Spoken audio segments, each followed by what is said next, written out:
unkind, friendly, your worst enemy, charming, fast, and potentially dangerous. Have you ever heard of such? I'm invisible and impossible to touch. Okay, so I'm actually going to be talking a little bit quieter than usual because it's like 1 a.m. and I don't want to wake anyone else up. So, I know Marcy the Mad Hatter here, talking about the new Wonder Woman trailer that was released. And this is why talking quietly is going to be a bit of a problem, because I am really fucking excited about this. This is the first real look at the movie we're finally getting, and apparently there were some kind of leaks that came out some time ago, but I guess I wasn't paying close enough attention, so I didn't know about them. But this teaser trailer, this was really fucking good. It starts off with Wonder Woman and Barbara and Minerva, who is like, they are going with the idea that Diana and Minerva were friends before she became Cheetah and everything like that. I'm still not sure about Kristen Wiig as Cheetah, because they don't show her as Cheetah in this. So we don't really know how she's playing the character. We know how she's playing Minerva. It's basically how she's basically playing Kristen Wiig. It's not that original, but it could be funny. Like, at least in the early stages of the movie, she'll probably deliver some decent comic relief. I'm a little disappointed that she's not British. And like, I guess I should have. I probably should have seen this coming, considering they hired an American actress to play this character. But like just looking back on it, it's like they hardly ever make Minerva British anymore, and it's kind of like that is part of, like, Barbara and Minerva is always British. That's part of her character, but like so few like movies or TV shows or whatever actually go that far and make it, and go that far and do that. It was especially bizarre in the Justice League cartoon, because they made Cheetah. They gave Cheetah an American accent, and they gave Star Sapphire a British accent. It was so weird. Like I said, we don't really know. We can't really gauge how Kristen Wiig is gonna play this character. Apparently, she goes through some sort of hot girl transformation halfway through, because there's another shot of her where she's coming into a party or whatever, and she's like, I'm assuming that's after she gets the Cheetah powers and that whole thing happens. I don't know. Something real quick I wanted to bring up, but just forgot to. I actually really hope that however they go about making Kristen Wiig look like Cheetah, they do it with more practical effects than CGI special effects. I mean, we all remember how fucking terrible Ares looked for the most part in the first one, and especially fucking Steppenwolf and Cyborg and Justice League. I just think it would be better if they went more practical, actual fucking makeup for Cheetah's design in this one, instead of creating another CGI monstrosity. Just a quick little thing. There is another villain in this movie. I wasn't sure who it was. It's some kind of businessman. He appears in a commercial in the trailer that Wonder Woman is watching, and he's talking about like building a better future and doing something to make people's dreams come true. And it's all weird. Like it's kind of vague. Like, he's very clearly like not the good guy. Like, he's very clearly not a good guy. Like, it's pretty fucking obvious he's gonna be a villain. But I wasn't sure who he was, because it didn't seem like in the main Wonder Woman Rogues Gallery, it didn't seem obvious who he could be. Now, when I first saw the trailer, I actually thought it might have been the Duke of Deception, a famous Golden Age villain. There was another dude named Aegis, I think, but I don't think that's who this would be. I actually saw someone suggesting that this is Maxwell Lord, and it makes sense. He is technically a villain of Wonder Woman's, but also not really. Maxwell Lord in the comics started off as a liaison between the Justice League or no, he wasn't a liaison. I think he was the Justice League publicist or something like that. But he was part of the Justice League for a while. Then, during the lead up to the storyline Infinite Crisis, it was revealed that he was actually a villain and was trying to turn the public opinion against superheroes. Wonder Woman actually had to kill him because he had mind controlled Superman into going into an unstoppable rage, and killing him was the only way of stopping him. So he does have a connection. So Maxwell Lord does, at the very least, have a connection to Wonder Woman. And a lot of people have suggested that, and even I thought potentially, that the villain having mind-altering powers might have something to do with Steve Trevor coming back, because Steve Trevor is back. Wonder Woman comes across him, and he's very clearly there. Admittedly, we don't actually see other people react. Well, no, actually, no. We do see other people reacting to him because during a fight scene, Steve punches someone. So he's there physically. But it's never really explained how he's there. And at the very least, it seems like this is the original Steve Trevor who died in World War One and is somehow brought back in the mid-'80s. Because Wonder Woman is actually taking him to I think she's taking him to the mall or something like that. And she mentions that all the weird sculptures and stuff are art, and he looks at looks at a trash can, and she just, oh no, that's just a trash can. It's it's an obvious, it's a kind of an obvious joke, but it's a decent joke at least. And it's it does show that Steve Trevor isn't used to this decade, so that's kind of the big that's kind of the big mystery of the movie at this point, is how is Steve Trevor still alive? And what does that mean for the story? Why is he here? Oh Christ! I really hope this dude isn't eighties. I think I actually heard that somewhere, that the main villain in this was gonna be Hades. I don't remember where I heard it, but I really hope it's not true, because god damn it, okay, this is gonna be my mythology nerd tendencies coming out, but I did mention this in my reviews for the, I wouldn't call them reviews, but my videos about the God of War series. Hades isn't evil. He's very much not evil. He's the least evil of the Greek gods. Period. He's between Zeus, Poseidon, and Hades. Hades is the nice one.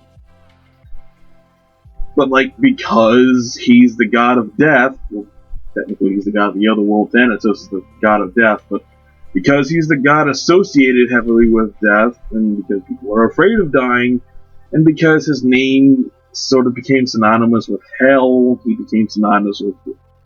himself became synonymous with Satan, which means he's always fucking evil. I mean, don't get me wrong, I love the James Woods Hades, but Hades isn't fucking evil. I really wish people would stop making him evil, but it's I don't know. I don't know. I really can't think of any other reason why Steve Trevor would just be back. So, that's... if this was some sort of an illusion, then sure, this is either there's either Maxwell Lord fucking with Wonder Woman's mind, or something the Duke of Deception is doing to her. But it's... I don't fucking know. I don't know. This is weird. I don't know. Well, yeah, the action in the movie looks really fucking good so far. The costume looks great. Yeah, they're actually doing more things with Wonder Woman's abilities than they did in the last movie, which makes sense. I mean, Wonder Woman has to have had like over 70 years of experience at this point, so they're close to it. They're like 60 or 70 years of experience, like being in man's world and doing shit. So they actually had the whole tiara throwing thing, like, and you never see that anymore. Like Wonder Woman throwing her tiara like a weapon. They also have really cool new ways she can use the whip, use the lasso of truth as a whip. Um, and of course, the thing that everyone is freaking out about is Wonder Woman lassoing lightning and swinging from it. Like, it's so fucking cool. You know, I've never been a fan of the whole Wonder Woman is Zeus's daughter thing, but like, if they're doing this kind of shit with it, then fuck it, yeah. I can be on board with it if they do awesome shit like this with it. And what's really cool is that at the end of the trailer, it actually shows Wonder Woman's famous golden eagle armor. And I've actually seen like posters of Wonder Woman 84 where she's wearing like full gold plated armor, and I always thought it was kind of weird. I didn't actually put it together in my head until seeing this trailer. It's like, oh, they're bringing in the gold. They're bringing in the gold armor. Oh, this is so fucking cool. And it doesn't look fucking ridiculous like it usually does, because I mean the helmet is a giant eagle's head, and it's a really weird looking set of armor, but it actually looks pretty cool here. And also, that might explain why she's never actually wearing a helmet in any of those posters, because the helmet is still kind of fucking goofy looking. But like, I've just appreciated that they're bringing in that fucking armor. Like she usually wears the armor when shit goes really down. And that's kind of why I'm thinking that either this is going to be the Duke of Deception, or I don't know. Like, I really hope it's not Ares. Just aside from the whole people need to stop making Ares evil thing, it's like she fought a god last time. You know, like she can fight other shit other than gods. Something I didn't really think about when it was announced that this movie was going to be taking place in the mid 80s is that until a line one woman actually says in the movie that I think she says no good can come from lying, or no good can come from deception, or something like that. Again, leading into me believing that the villain is Duke of Deception. It also, this movie is happening in the middle of the Cold War. And I think that's going to be important. Because, like, the Cold War was always, like, this really weird thing. In the 80s, everyone was kind of freaking out about it. It was worse in the 60s. But in the 80s, it was still this thing. Like, like the United States and Russia were in this weird stalemate. And the Soviet Union eventually collapsed and just eventually collapsed in on itself, which is kind of hilarious. But like, there was all this shit about spies and misinformation. Like, there's all this stuff that you can do with a Cold War. You can do a lot of stuff in a Cold War setting with a character like Wonder Woman, and like the brilliance of transposing Wonder Woman's origin from World War II into World War One is that World War One was considerably less cut and dry than World War II. Like, in World War II, you knew specifically who the bad guys were. It was the fucking Nazis. In World War One, everything was a lot messier. Neither side were completely good or evil. It was just a giant fucking mess. And the Cold War is actually kind of another interesting war that Wonder Woman can be a part of. It was a very deception-heavy war, well, sort of. That's it. I'm trying to explain why the Cold War was such a good idea. Honestly, I don't know that fucking much about the Cold War. But I do think it's going to be a major factor in this story. And honestly, if it isn't, it'd be kind of a missed opportunity. Because a Cold War is a very different kind of war than Diana is probably used to fighting. Or is probably used to experiencing anyway. I doubt that there weren't Cold Wars like in the ancient past. And I doubt that Diana wouldn't have learned about some of them. But the American-Russian Cold War went on for a really fucking long time. And now we know that Wonder Woman has been at least semi-active during that time, and that actually is something interesting because, it seems like the further away we get from Batman vs. Superman and Justice League, the more stuff that Zack Snyder brought to this universe,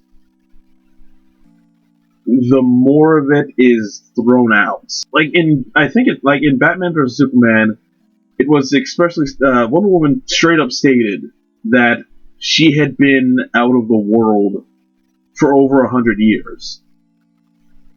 And yet, here in fucking the second fucking Wonder Woman movie, she's stopping fucking terrorists in the middle of a mall in full armor. People know about Wonder Woman at least as far back as 1984.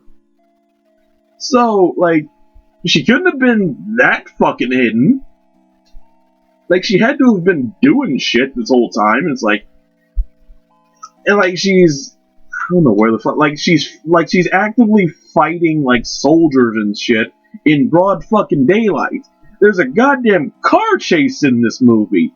It's just, the idea that she stepped away from the world for 100 years is completely nonsensical now.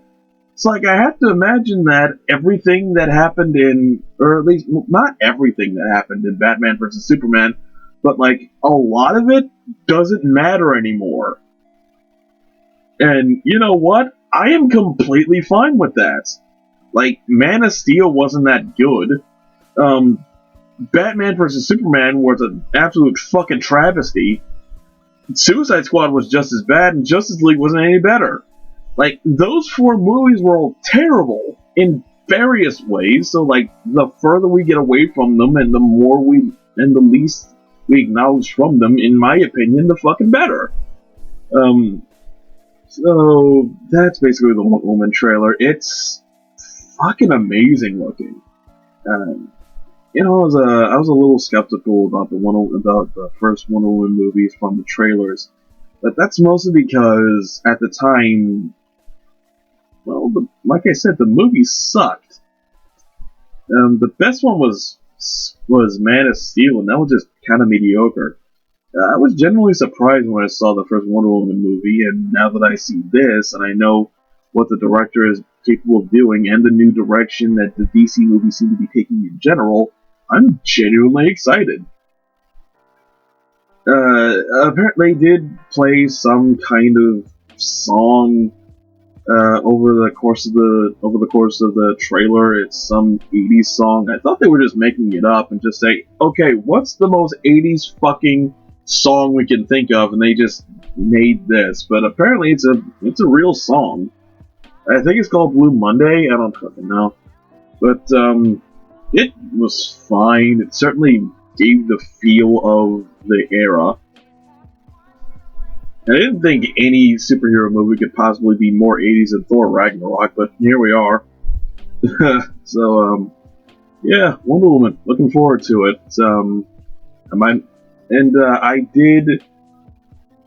I did want to give my basic thoughts about the Black Widow trailer that just came out this past week, but I never got around to it. If you want me to talk about it, I will, but you're gonna have to, actually tell me. So leave me a comment and all that stuff. No Mercy, the Mad Hatter. I'll see y'all later.